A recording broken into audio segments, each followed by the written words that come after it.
Good morning everyone. पीछे हमने application of imaginary के टॉपिक में कई पॉइंट्स को डिस्कस किया था और उसी कंटिन्यूटी में आज हम लोग वेटलैंड्स, जियोलॉजी और ओशन एंड कोस्टल मॉनिटरिंग की चर्चा करेंगे। डियर स्टूडेंट्स, वेटलैंड में मोटे तौर पर जो उथले जलाशय हैं, शैलो जो लेक्स हैं, और हाई वाटर टेबल वाले, जिन इलाकों में वाटर टेबल बहुत ऊंचा रहता है, ऐसे क्षेत्रों को शामिल किया जाता है। कहने का मतलब या तो वो उथले जलाशय हैं या हाई वाटर टेबल वाले हैं, जहाँ जल का स्तर बहुत ऊंचा है, जिसमें स्थायी और अस्थायी रूप से जल भरा रहता है। यहाँ जो वेटलैंड हैं, या तो स्थायी रूप से इन इलाकों में पानी भरा होगा और या अस्थायी रूप से समय के कुछ भाग में पानी भरा रहता है। मिट्टी में जलीय लक्षण होते हैं और पौधे और पशुओं ने अपने आप को इन कंडीशंस के अनुसार ढाल लिया है। ये मैंने आपको बताया, शैलो वाटर बॉडीज हैं या हाई ग्राउंड वाटर एनवायरनमेंट्स हैं। ये परमानेंटली या टेम्परेरीली पानी के नीचे रहते हैं और यहाँ hydric properties and plants and animal that have adopted to life in water saturated conditions. यहाँ जो पेड़ पौधे हैं और जो जीव जंतु हैं, उन्होंने यहाँ के हालात के हिसाब से अपने आप को इन परिस्थितियों के हिसाब से एडजस्ट कर लिया है। स्पष्ट है कि आर्द्र भूमियों में कौन से इलाके शामिल होंगे? जो नदियों के किनारे बाढ़ के मैदान हैं, जहाँ अक्सर बाढ़ का पानी उन इलाकों में पहुँच जाता है, और लो लैंड, निम्न भूमियाँ, जहाँ वर्षा का पानी अक्सर बढ़ जाता है।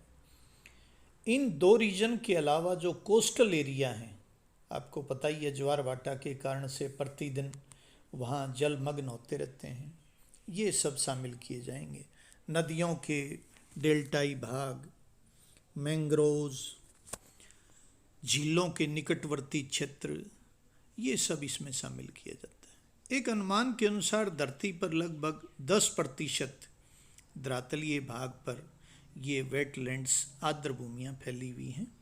ये सबसे अधिक प्रोडक्टिव इकोसिस्टम हैं, क्योंकि यहाँ अनेक प्रकार की बायोडाइवर्सिटी, पौधे और जीव जंतु पनपते हैं।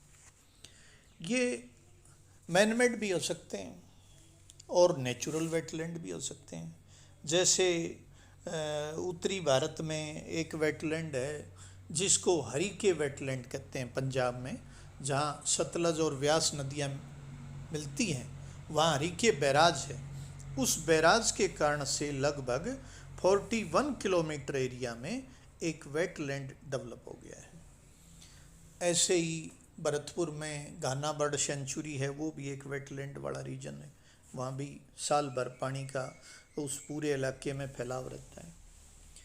ये जो नेचुरल भी होंगे, जैसे डेल्टाई प्रदेश है नदियों के, वहाँ बहुत ज़्यादा पानी रहता है। आर्द्र भूमियों के अध्ययन में रिमोट सेंसिंग का बहुत ज़्यादा यूज़ होता है और GIS के साथ मिलके तो ये कमाल हो जाता है।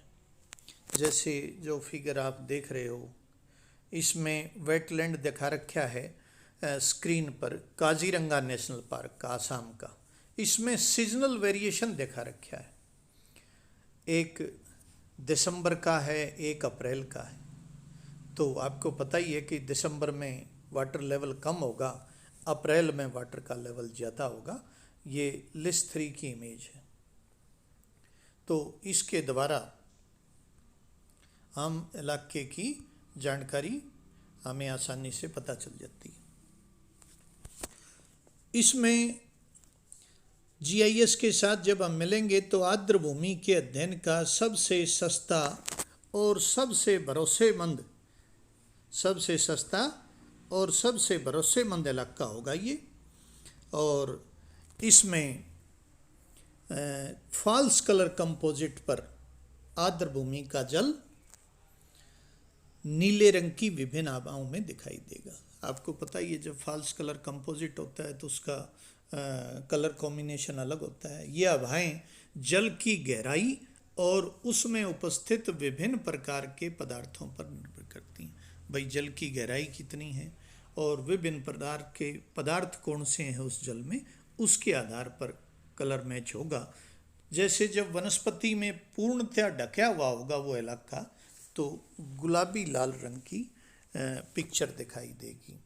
जो स्क्रीन पर आप देख रहे हो ये विभिन्न इलाकों एक ही रीजन का अलग अलग प्रदेश का दिखाया गया है।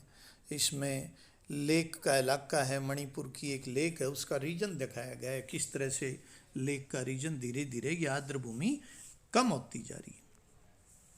आर्द्र भूमियों की मैपिंग की मापनी की वांछित सूचना के स्तर पर निर्भर करती है।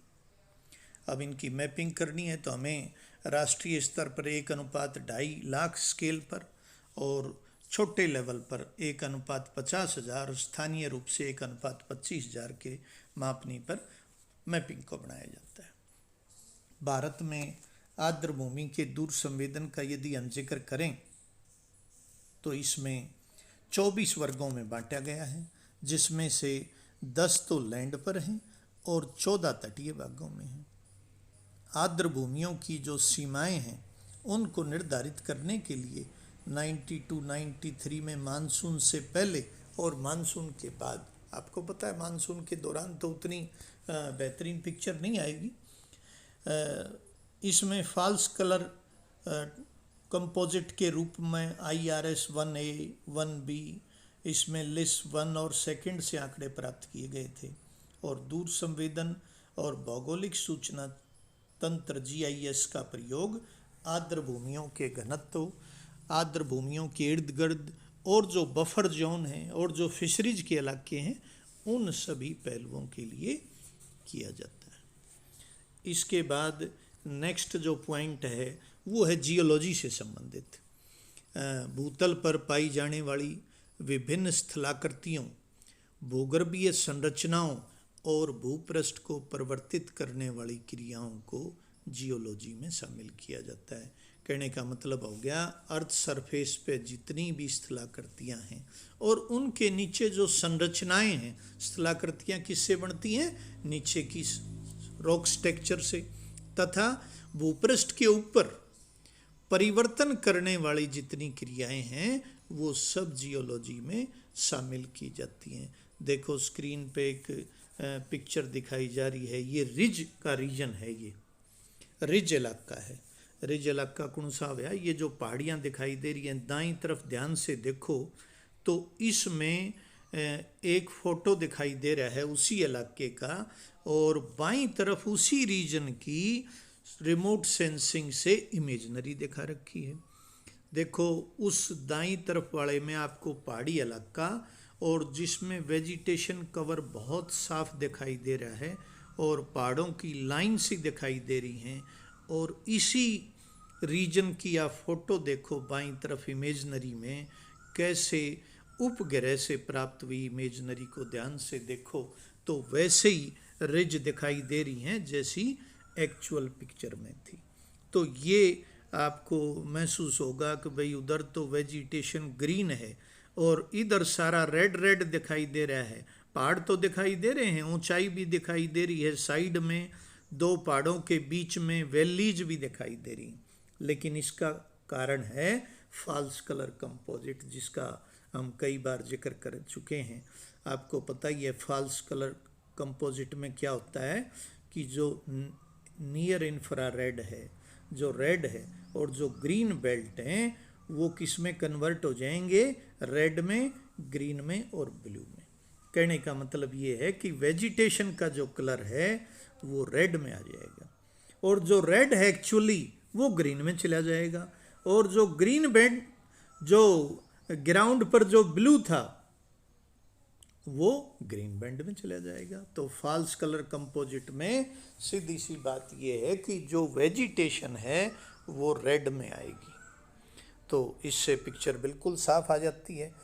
एक साइड में जो डायग्राम बना रखा है वो मानचित्र बना रखा है, इसी इलाके का मानचित्र बना रखा है।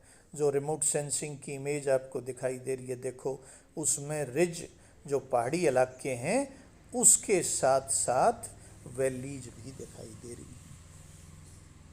इसमें जियोलॉजी के अंदर हम भूपृष्ठ में छिपे हुए खनिजों के संदर्भ में भी सूचनाएं प्राप्त करते हैं। इन खनिजों का प्रयोग उद्योगों और अन्य कार्यों के लिए किया जाता है। और पेट्रोलियम और कोयला तो बहुत इम्पोर्टेंट है, जिनमें हमें ऊर्जा प्राप्त होती है। इसके अतिरिक्त विभिन्न प्रकार के बहुत से खनिज हैं भूगर्भ से निकलने वाले, उनकी भी जानकारी हमें मिलती है। इसके अलावा भूकंप है, ज्वालामुखी है, लैंडस्लाइड है, ये भी तो पृथ्वी के भीतर से ही आते हैं, तो इनकी भी जानकारी हमें मिलेगी। तो ये भी बहुत ज़रूरी है। भूविज्ञान में स्क्रीन पे आप देख रहे हो एक रिज वाला इलाका है, ये भी एक पहाड़ वाला इलाका है जिस पर वेजिटेशन है, इसमें भी रेड कलर में दिखाई दे रहा है। और साइड में वैली है जिसमें पानी बहता है, वो वाला रीजन है। भूविज्ञान में दूर संवेदन में जो अनुप्रयोग है वो निम्न मुख्य बिंदु हैं। सबसे पहला तो है सरफेस डिपॉजिट, धरातलीय निक्षेप, फिर है लिथोलॉजिकल मैपिंग, उस इलाके की मैपिंग करना, स्ट्रक्चरल मैपिंग करना, रेत बजरी सैंड एंड ग्रेवल का जो कॉम्बिनेशन है वो, मिनरल एक्सप्लॉयटेशन, खनिजों का जो शोषण किया जाता है विभिन्न इलाकों से, hydrocarbon exploitation, environmental geology, geobotany, base line infrastructure, sedimentation mapping and monitoring, और इवेंट मैपिंग, किसी भी इलाके की जो इवेंट मैपिंग होती है वो भी, जियो हजार्ड मैपिंग, आपको पता ही है कि लैंडस्लाइड वगैरह हैं वो भी किस पर डिपेंड करते हैं, इन्हीं चीज़ों पर, तो जियो हजार्ड का भी हमने ध्यान रखना होता है। इसके साथ साथ जो प्लेनेटरी मैपिंग है, ये सब कहने का मतलब ये है जानकारियाँ हमें मिलती हैं। अब स्क्रीन पर आप देख रहे हो एक रीजन की इंफ्रारेड पिक्चर दिखा रखी है, इसमें शॉर्ट वेव इंफ्रारेड डेटा है ये। इसमें जो साइड में लेफ़्ट साइड से एक को एनलार्ज किया गया है राइट साइड में, उसमें बहुत से खनिज इंडेक्स में दिखा रखे हैं, एल्यूनाइट, लिथोलाइट, आयोलाइट, कैल्साइट, सिलिका। तो कहने का मतलब ये है रिमोट सेंसिंग द्वारा हम इन मैप्स को आइडेंटिफाई कर सकते हैं, इन मिनरल्स को आइडेंटिफाई कर सकते हैं। इसी में अगला जो पॉइंट है हमारा वो है ओशंस एंड कोस्टल मॉनिटरिंग के संदर्भ में। इसमें मैप में जो स्क्रीन पर मैप है उसमें आप देख रहे हो ये इसमें भारत का ही, दक्षिणी भारत का दिखा रखा है, जो चेन्नई पोर्ट दिखाई दे रहा है, मद्रास का जो बंदरगाह दिखाई दे रहा है, और उसके आसपास की ये दो अलग अलग, एक 1998 की पिक्चर है, एक 2004 की पिक्चर है। इसमें फ्लाई ऐश आउटफॉल भी दिखा रखा है, थर्मल पावर प्लांट से जो फ्लाई ऐश निकलता है वो भी इस पिक्चर में आया हुआ है, हार्बर भी दिखा रखा है। तो ओशन एंड कोस्टल मॉनिटरिंग में आपको पता ही है कि ओशंस हमारे लिए बड़े यूज़फुल हैं, ट्रांसपोर्ट का काम करते हैं, CO2 के भंडारण का काम करते हैं, पृथ्वी के जलीय संतुलन में बहुत ज़्यादा इम्पोर्टेंस है इनकी, मतलब वाटर बैलेंस का तो सारा ही काम इनका है, फिशरीज है, ट्रांसपोर्ट है, एल नीनो है, चक्रवात हैं, और गजब की बात है अपतटीय संसाधनों के दोहन में तो ये बहुत इम्पोर्टेंट है। जैसे अधिकांश तेल क्षेत्र भारत के और दुनिया में भी लगभग 30% जो तेल का आउटपुट है वो अपतटीय रीजन से आने लग रहे हैं। तटीय भागों में मानव बसाव तो सबसे ज़्यादा है। कहने का मतलब ये है डायनेमिकल ओशनोग्राफी को समझना बहुत ज़रूरी है। दुनिया की 60% जनसंख्या समुद्र तटों के निकट रहती है। अब ये तो इस रीजन का तो अध्ययन और भी ज़्यादा इम्पोर्टेंट हो जाता है। अब इसके लिए निम्नलिखित पॉइंट आते हैं। सबसे पहले तो ओशन पैटर्न आइडेंटिफिकेशन करना पड़ेगा। करंट्स हैं, रीजनल सर्कुलेशन है, और इसमें फ्रंटल जोन है, ग्रेविटी वेव्स हैं, शैलो वाटर है, दूसरा है स्ट्रॉम फॉरकास्टिंग। आप देख ही रहे हो, तूफान आते हैं समुद्र के रास्ते से, चक्रवात आते हैं, उनके सारे बारिश भी होती है, बड़ी 150 किलोमीटर से भी ज़्यादा तेज़ गति से पवनें आती हैं, वो बड़ा नुकसान करती हैं। अब तूफान वगैरह का तो बिल्कुल ताज़ा हमारे सामने है।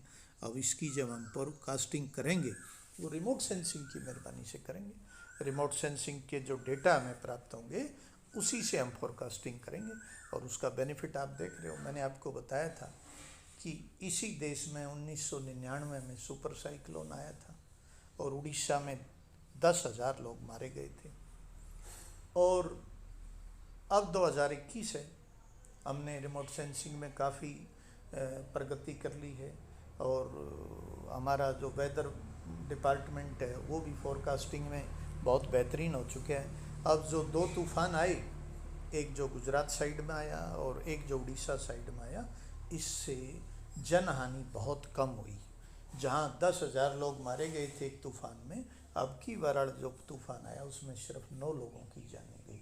तो कहने का मतलब ये है कि इससे बहुत ज़्यादा लाभकारी रही फोरकास्टिंग। तो इससे पूरा सिस्टम का हमें पता चल जाता है।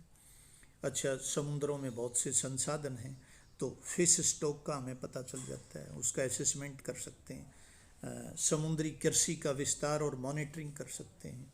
ओशन प्रोडक्टिविटी के बारे में जानकारी हासिल कर सकते हैं। और आपको पता ही है कि जो तेल का व्यापार है वो समुद्रों के रास्ते से होता है।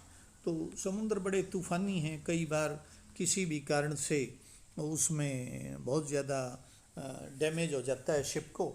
तो वैसे तो उसका कवर डबल होता है जहाँ तेल को स्टोरेज रखते हैं जिन शिप में, लेकिन फिर भी कई बार उसमें ऑयल स्पिल हो जाता है। अब ऑयल स्पिल हो गया तो ऑयल हल्का और चिकना है, वो पानी के ऊपर उसकी लेयर चारों तरफ फैल जाएगी। कहने का मतलब ये है कि नीचे समुद्र में जो जीवन है उसको ऑक्सीजन नहीं मिलेगी, वो ऊपर भी नहीं आ सकेंगे। ऊपर जो पक्षी बैठेंगे वो उनके पंखों के ऑयल चिपक जाएगा, चिकना हो गया, अब वो पंछी उड़ नहीं सकते। कहने का मतलब ये है जहाँ भी ऑयल स्पिल होगा, जितनी भी मैरीन लाइफ है उसको आप जीरो कर दो, सबको ख़त्म कर देगी। तो ये बड़ा डेंजर है। अच्छा, क्योंकि मिडल ईस्ट से सारी दुनिया में तेल की सप्लाई होती है और मेन जो तरीका है उसका शिप के ज़रिए ही है, तो ये कहीं न कहीं इनका ऑयल स्पिल होती ही रहती है। तो इसको तुरंत जो है एक्सटेंट इसका पता करना पड़ता है कि कितने इलाके में ऑयल स्पिल हो चुका है, उसको कैसे रिमूव किया जाए। इसके लिए बहुत से केमिकलों का छिड़काव करना पड़ता है ताकि वो एक लेयर ना रहे कंप्लीट कंटिन्यूटी की, इसकी बजाय अलग अलग टुकड़ों में हो जाए।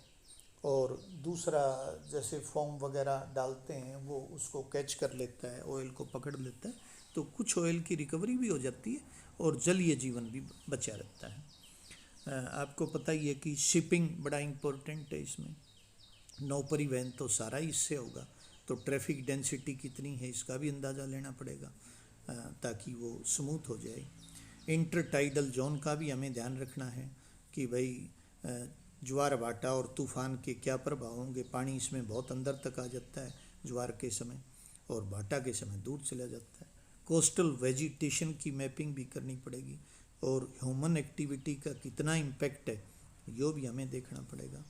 इसके अलावा सी आइस है, आइस का कंसंट्रेशन है बहुत से जगह, जैसे उत्तरी अटलांटिक में आइसबर्ग का जिक्र आता है, वहाँ ग्रीनलैंड से और नॉर्थ से आइसबर्ग अटलांटिक में आते रहते हैं। तो सेफ शिपिंग रूट्स का निर्माण करना पड़ेगा, आइसबर्ग से निकाल के थोड़ा साउथ में यूरोप से जब यूएसए की तरफ आते हैं तो उसमें सी रूट्स साउथ में बना रखें। इनके साथ ही वाइल्ड लाइफ हैबिटेट भी देखना पड़ेगा और पोल्यूशन की मॉनिटरिंग भी करनी पड़ेगी, क्योंकि आपको पता ही है कि पोल्यूशन जो है बहुत ज़्यादा है समुद्रों में, तो इसका भी देखना पड़ेगा। और लास्ट पॉइंट है इसमें मैपिंग का, और जो मानचित्रण भूमि संसाधनों के जो मूल्यांकन है, शोषण और प्रबंधन है, इसके लिए डेटा से इनका मानचित्रण करना पड़ेगा। ये प्लानिटरी भी हो सकता है, इससे समय, व्यय और परिश्रम की ज़रूरत पड़ेगी यदि परंपरागत विधियों से करेंगे, और रिमोट सेंसिंग से तो ये बड़ा आसान हो जाता है। इसमें डिजिटल एलिवेशन मॉडल का भी हम इस्तेमाल कर सकते हैं और बेस लाइन थीमेटिक मैपिंग और टोपोग्राफिकल मैपिंग भी की जा सकती है। इसके लिए जो रिमोट सेंसिंग है वो सूचनाएं प्राप्त करेगा। रडार से भी हमें बहुत सी सूचनाएं मिलेंगी और ये आधारभूत मानचित्र के निर्माण में उनको शामिल किया जाएगा। तो इस तरह से रडार के ऑप्टिकल आंकड़ों को स्थलाकृतिक तत्वों के साथ मिलाने से बहुत उत्तम प्रकार का इमेज बनता है जिसके आधार पर व्याख्या की जा सकती है। तो इस तरह से ये जो आपका चैप्टर है ये समाप्त होता है। कल हम इसके क्वेश्चंस का डिस्कस करेंगे।